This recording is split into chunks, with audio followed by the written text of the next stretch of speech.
नमस्कार, मैं दिल्ली से अंजू खरबंदा। आज मैं आपको मिलवाने जा रही हूँ नेपाल के प्रख्यात लघु कथाकार तथा अनुवादक श्री पुष्कर राज भट्ट तथा उनके साथ हैं श्री किशन पौडेल जी। सबसे पहले मैं पूछना चाहूँगी पुष्कर जी से, आप हिंदी नेपाली लघु कथा पर काफ़ी काम कर रहे हैं। आप अपने विचार बताएंगे कि आपने अभी तक जितनी भी अपनी यात्रा की लघु कथा को लेकर, हिंदी और नेपाली की, उसके बारे में आपके क्या विचार है कि आज आप लघु कथा को कहाँ देखते हैं? आज नेपाल और भारत में लघु कथा अत्यंत समृद्ध हुई है। विगत में लघु कथा लेखकों का लेखक ही नहीं मानते थे, स्थान ही नहीं देते थे और उनको अतिरिक्त विधा के रूप में मानते थे।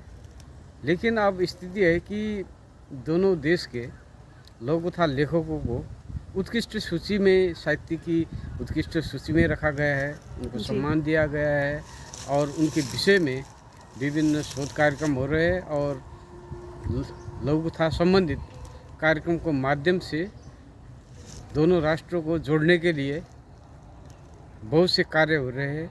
और इस प्रकार लघु कथा अब साहित्य की एक अभिन्न विधा के रूप में विकसित हो चुकी है और लोग इसको सराहने लगे हैं। ये हम सब के लिए बहुत खुशी और गर्व की बात है। जी बिल्कुल। आपसे भी मैं यही प्रश्न पूछना चाहूँगी, आपके क्या विचार है इस बारे में? धन्यवाद। ये हिंदी साहित्य में लघु कथा का बहुत बड़ा एक महासागर जैसा लग रहा है मुझे। बहुत हिंदी लघु कथाकारों को मैं लघु कथा पढ़ता हूँ, मुझे बहुत अच्छा लगता है जी। नेपाल में भी अभी लघु कथा का बहुत बड़ा सा सागर उमड़ रहा है। जी जी जी बिल्कुल। अब हम लोग सब जुटे हैं जी। नेपाल और भारत के साहित्यकारों, हिंदी लघु कथाकारों को। आपको जी क्या लगता है ये कारवां कहाँ तक बढ़ेगा?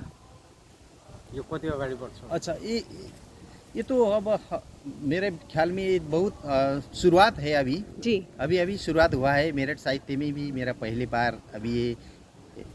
बार इंडिया में ये साहित्यिक प्रोग्राम में। आपका? इंडिया तो बहुत बार आया हूँ, लेकिन साहित्यिक कार्यक्रम में मैं पहली बार आया हूँ। जी। अब ऐसे कार्यक्रम से हम जुड़ते रहेंगे।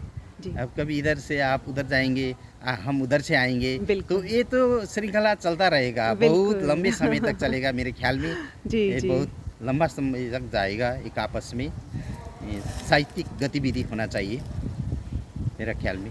अच्छा जी बिल्कुल, बहुत अच्छी बात कही आपने। पुष्कर जी, आपसे एक बात और पूछना चाहूँगी। जी।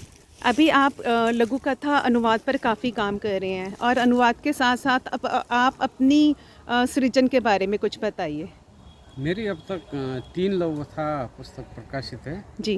और 5 संपादित कृतियाँ हैं लघु कथा संबंधित, और अनुवाद की भी 4 पुस्तकें तैयार हो चुकी है। 2 प्रकाशित है और 2 प्रकाशित होने के क्रम में है। बहुत अच्छी। विशेषतः अनुवाद से ऐसा होता है कि इस विधा के लोगों को एक भाषा के माध्यम से दूसरी भाषा में जाने से संबंधित लेखक को तो निजी लाभ तो होता ही है, और दूसरे को लेखकों को भी लेखन विधि के बारे में, लेखन में आने वाले विषय वस्तु के बारे में, उसमें आने वाली शिल्प के बारे में पता चलता है और एक सांस्कृतिक संबंध, सुदृढ़ सांस्कृतिक संबंध तैयार होता है और जिससे एक नई संसार की सृजना होती है और संवेदना के संसार में सब एक साथ जुड़ जाते हैं। धन्यवाद। बहुत बहुत अच्छी बात कही। और भविष्य को लेकर क्या योजनाएं हैं आपकी?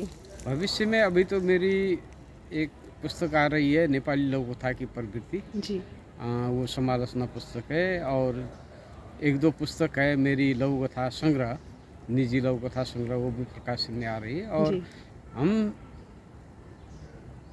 विश्व स्तर में लघु कथा को जोड़ने के लिए काम करेंगे। नेपाल और भारत के बीच में जो हमारे सहकार्य है उसको बढ़ाकर सार्क स्तर में और उससे भी आगे बढ़ाकर विश्व भर में फैलाने के लिए कोई न कोई काम करेंगे और उसके लिए प्रविधि के माध्यम से या भौतिक रूप से भी कार्यक्रम करने की इच्छा है। उस काम में और साथियों का भी साथ समर्थन रहेगा बिल्कुल, और हम लोग सब लोग जुट जाएंगे इसमें। बहुत अच्छी बात, बहुत अच्छी बात कही आपने।